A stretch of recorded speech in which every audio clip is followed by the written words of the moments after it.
So guys, today is a sad day to be a member of the gaming community online, as today I found an article titled "Fan Pays $2,000 to Play Valorant with quote-unquote goddess Twitch streamer." Now, right off the bat, if you ever refer to a Twitch streamer as a goddess, you need jail time, seriously. If you just watch somebody on Twitch, okay? Just a female on Twitch that you watch, and the way that you describe her to people in general is a goddess. Oh, yeah, I watch this girl on Twitch, she's a goddess. You don't have all the lights on upstairs, meaning you are mentally insane. This is a woman who will never interact with you in your life beyond reading your name when you donate money to her, and you're gonna like equate her to somebody of a godlike level. Get a grip. Get a grip. But as we'll come to see, him using the word goddess to describe this Twitch streamer is going to be the least of the issues with this article. It reads, "Fans of Twitch streamers, especially female streamers, can be known to go to some extreme lengths to get the attention of their favorite creators on the platform.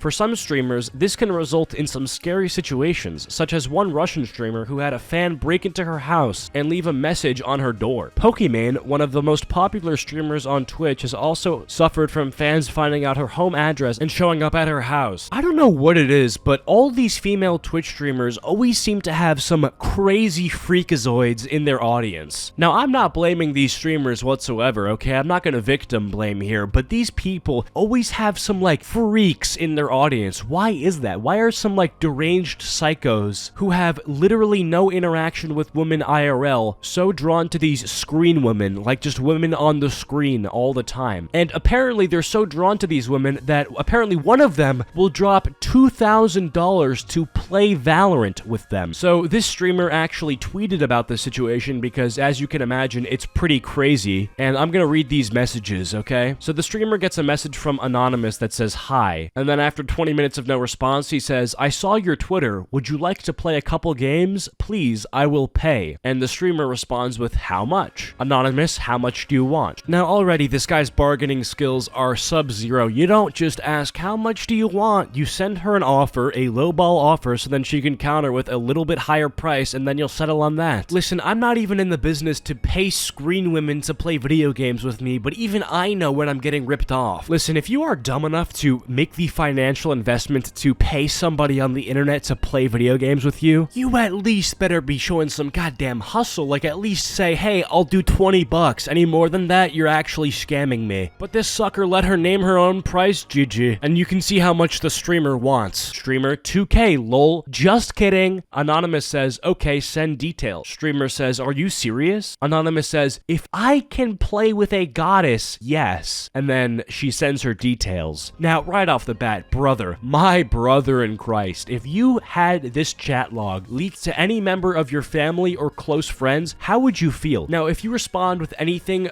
other than "I would be incredibly ashamed of myself," you need to go to rehab. And not just normal people rehab where they get you off drugs and heroin. No, like actual insane people rehab, where they take people with special instances of mental insanity like you and spend years and years trying to treat it. The only time I think it really makes sense for you to pay somebody to play video games with you is if that person that you're paying is a professional player for whatever game you're playing. Like, if you paid $2,000 to play Fortnite with Ninja back in 2017 when it was the hottest game out, and Ninja was like the best player playing at the time, even though I probably wouldn't spend $2,000 and I would probably laugh at you for spending that much money, I could see your rationale behind doing so. When some guy spends $2,000 playing with a girl who, let's be honest, is probably not very good at Valorant and is definitely not a professional player, I'm just going to assume that you are a desperate young man who has never had the sweet touch of a woman in his life and is trying to find some way to get something close to that, and it's sad. The part where I'm conflicted is, as a streamer, is it really moral to accept the $2,000? Because one part of me says, "Oh yeah, dude, get your hustle up, just take that bag, you know, that's a once-in-a-lifetime opportunity." But the other part of me says, you have a very simple job, right? You stream video games on Twitch and you get paid by viewers from donations, you get paid from Twitch from advertisements. It's not a very hard job to do. And a lot of streamers who do this full-time get paid pretty handsomely. Like, let's just keep it a stack and a half. They get paid far more than they should. I think at one point, Pokimane admitted that her bank account was so massive that she had to cap donations at $3 because she said that these people who are giving her the money need it far more than she does. Now, to be fair, I don't know the exact financial situation that this girl was in, you know, this streamer that we're talking about who who got the 2 grand, so maybe she actually really needed the 2 grand. But even then, I would feel really shitty taking and accepting that money, because at the end of the day, it has nothing to do with the game that you're playing together, and it has everything to do with him wanting to spend time with you. Valorant games usually last about 25 minutes, so if you think about it in that sense, he's literally paying a girl to hang out with him and talk to him for 20 minutes. So if I'm that streamer and I realize what exactly I'm getting paid for, which is essentially my time, not only would I be less greedy and tell him that I would do the game with him for like 50 bucks at most, I would also try to see if he's in a good mental state, because a common thing with people that are suicidal is they'll give away a lot of their possessions before killing themselves. And look, I'm not saying that this streamer is responsible to be like this guy's mental health therapist or anything like that, and I'm not saying that she should have gone into a full questionnaire of like, you know, suicidal or depressive tendencies, but what I am saying is that any normal person can recognize that you don't just give $2,000 to somebody on a whim without good reasoning. I would have made sure that this guy absolutely is positive that this is what he wants to do, and I would make sure that he has the financial means to ensure that this would not be a huge loss, right? Like, this isn't gonna like make him starve for the month or anything. Me, myself, the only way I would really feel comfortable accepting $2,000 from somebody just to hang out with them or play a game with them is if I knew that that person was incredibly rich. We're talking like millionaire, you know, flies private, CEO, golden toilets and stuff. You know what I'm saying? Like, only then would I really be like, okay, yeah, I'll take it. Another thing that I feel like you really have to do in this sort of situation, and I hope that this girl did this, is you have to make this abundantly clear that this is not a date and this is not going to lead to anything else, you know? You're just playing a video game together, that's it. Because if these people get the wrong ideas, as the article mentioned, these people can do some weird shit, like find your address, track you down, stalk you, kill you. So you have to make it very, very clear that either you have a boyfriend or, you know, you're not looking for a relationship or anything along those lines, because people get it twisted. But yeah, I don't want you to take the wrong message away from this video. I don't hate this streamer or anything, so don't go attack this streamer. This isn't her fault or anything. Obviously, she just sort of accepted an offer that she was given, so I'm not gonna blame her entirely. I feel like she probably should have done a little bit more thinking before blindly accepting the cash, but that's my take. But yeah, the reason that I'm making this video is because I saw this on Twitter and then I saw an article about it. I read the headline and it just made me upset, you know? Like, I sort of assumed that the guy paying is just some guy who's like very lonely and down on his luck and really will do anything to get with like a girl or find a girl or talk to a girl. But who knows? The dude stayed anonymous, so maybe he's a rich bajillionaire who can have 10,000 girls with him every single day. So maybe I shouldn't feel bad for him, but hey, that's just my intuition. But yeah, click one of the videos on screen now to be transported to a brand new video of mine. Comment down picture frame if you made it to the end of the video, and I'll try to heart your comment. Big thanks to all my channel members. As always, you guys rock. Follow my social medias. Links are all down below, and I will catch you guys all in the next one. Peace.